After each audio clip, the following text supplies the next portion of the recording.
Hi, I am Talia, and I am founder and director of All Seated in a Barn, a horse rescue, rehabilitation, education nonprofit. How do we keep track of so many horses? This is a question I get all the time, and rightfully so. Excel.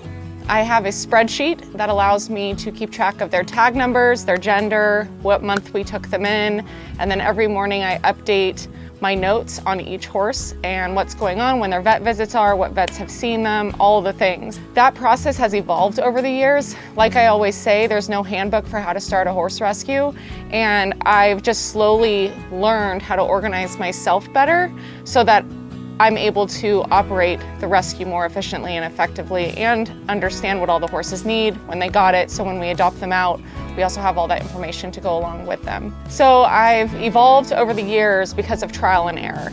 And what led from it, in 2018, putting my adoption paperwork and all my stuff in a manila envelope now has evolved into spreadsheets on Excel. So now I'm able to do my job better, my team can do their job better, and a lot more efficient. How many people work for the barn? So that number is right around 30.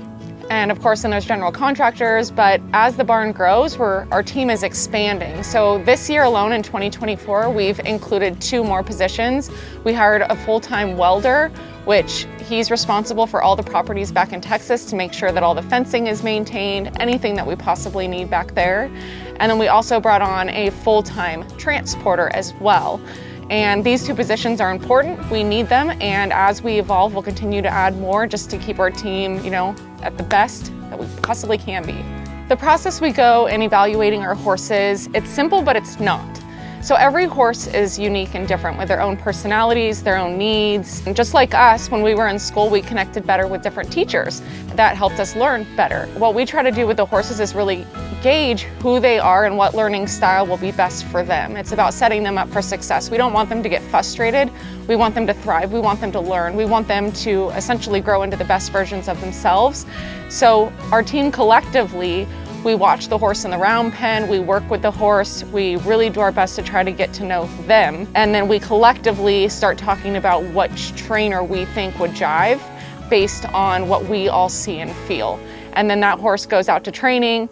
Now, after 30 days, if that trainer is hitting a rough spot, then we can reevaluate, and maybe we were wrong, and then we can switch the horse to a different trainer until we find that perfect fit that'll set the horse up for success. We get this question asked a lot: what happens if an adoption doesn't work out? And inevitably that does happen.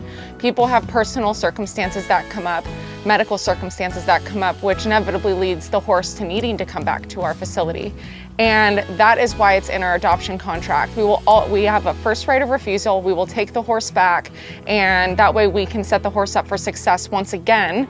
But before we do that, we go through the process of evaluating all over again. So that horse is going to have to be reassessed under saddle. We do the x-rays again. We do a full physical again. We need to know where that horse is now that it's back in our lineup of possible horses to adopt out. We want to make sure we're as transparent and honest with our adoptions as we can be. We also like to keep the horse's information as updated as we can.